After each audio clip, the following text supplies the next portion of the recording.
ఎందుకంటే తెలుగులో దీనికి ఒక పర్టికులర్ పదం లేదు. సిఓపిడి అని అంటాం మనం ఇంగ్లీష్లో యూజువలీ. సో అదొక రీజన్ ఏమో ఇంత అవేర్నెస్ లేకపోవడానికి.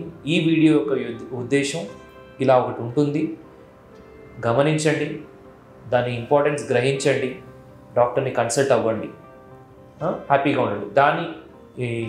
దీనికోసం ఈ వీడియో అనేది చేస్తాం. సో దట్ ఎంతో కొంతమందికి దీని గురించి తెలుస్తుందని చెప్పి. ఎవరికన్నా బాగా ఆయాసం దగ్గు ఉన్న వాళ్ళు, ఎస్పెషల్లీ 50 సంవత్సరాలు పైబడి ఉన్న వాళ్ళకైతే కనుక ఈ వీడియో షేర్ చేయండి. వాళ్ళకు ఉండొచ్చేమో ఈ జబ్బు అది. అంటే ఇంకొకటి, దగ్గు ఆయాసం అనేది కొన్ని వందల రకాల ఊపిరితిత్తుల జబ్బుల్లో ఉంటాయి. సో అన్ని సిఓపిడి అనలేము, అన్ని టీబీ అనలేము, అన్ని ఆస్తమా అనలేము. డాక్టర్ని చూపిస్తేనే అది మనకు ఏంటో అనేది వాళ్ళు కనిపెట్టి చెప్తారు. సో ఈ రిస్క్ ఫ్యాక్టర్స్ మనం డిస్కస్ చేసాం, ఎవరికి వస్తుందో డిస్కస్ చేసాం. మగవాళ్ళకి ఆడవాళ్ళకి ఇద్దరికీ ఈక్వల్గా రావచ్చు. మన దేశంలో ఆడవాళ్ళకి ఎక్కువ. ఆడవాళ్ళకి ఎందుకు ఎక్కువ అంటే